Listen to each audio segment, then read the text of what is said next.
So, let me take you back to where it all began. Picture this.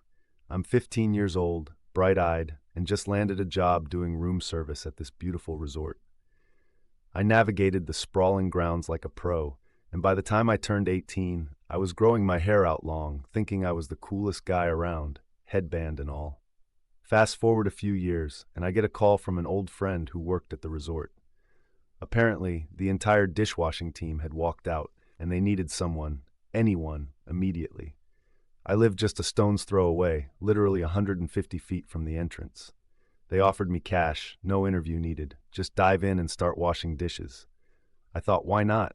Little did I know, this decision would set off a chain reaction I never saw coming.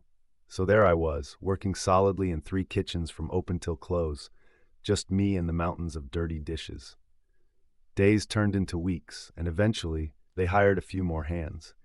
But during that time, I formed a great relationship with the lady running the resort.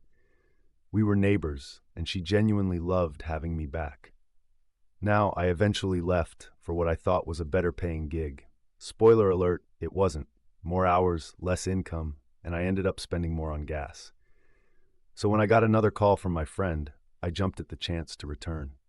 The setup staff for banquets and weddings had walked out, and once again, I found myself back in the thick of it. This is where my story really kicks into gear.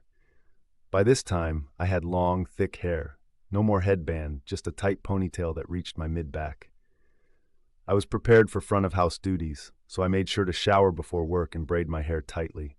I was proud of my appearance. I felt professional. But as fate would have it, after over a year of hard work, 2 customer service awards, and a ton of effort training new staff, HR decided it was time to have a little chat with me. Picture this. I'm literally balancing a tray of covered food on my shoulder, ready to walk into a wedding reception with 300-plus guests, when she stops me. I see her glance at my hair, and she says, "We've had several complaints about you. You need to put your hair into compliance according to the handbook by the time you show up to work tomorrow, or consider this your termination notice." I stood there, stunned. I could feel the servers watching, their expressions a mix of disbelief and sympathy. I put my head down, the weight of the night ahead crashing over me like a wave. The next day, I sat in my kitchen with my future wife and my mom. We had the employee handbook spread out before us, trying to decipher what hair in compliance really meant. The handbook stated, male hair must be kept above collar length. Ponytails are not permitted.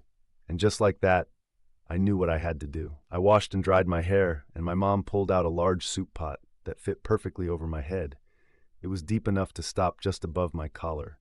As she started cutting, we all laughed and cried. I looked ridiculous. Imagine Edna Mode from The Incredibles, thick, frizzy hair sticking out all over the place. It was both hilarious and heartbreaking.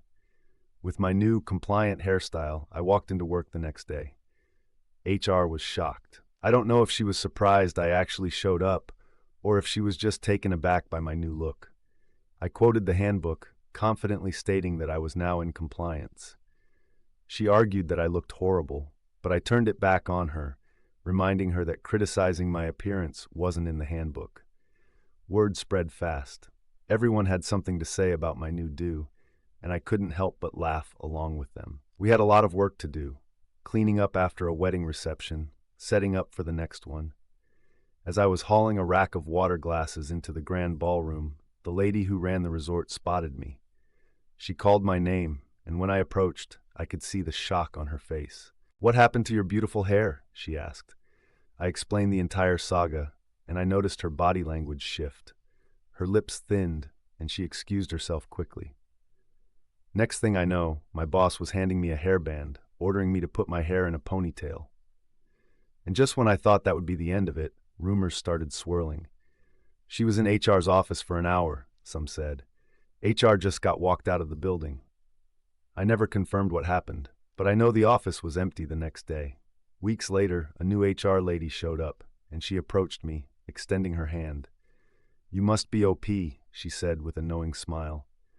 I didn't know whether to feel worried or flattered. She recognized me right away. In the end, my hair was in compliance for about 2 hours over the several years I worked at that resort. And that, my friends, is how a single complaint about my hair led to a series of events that turned my world upside down.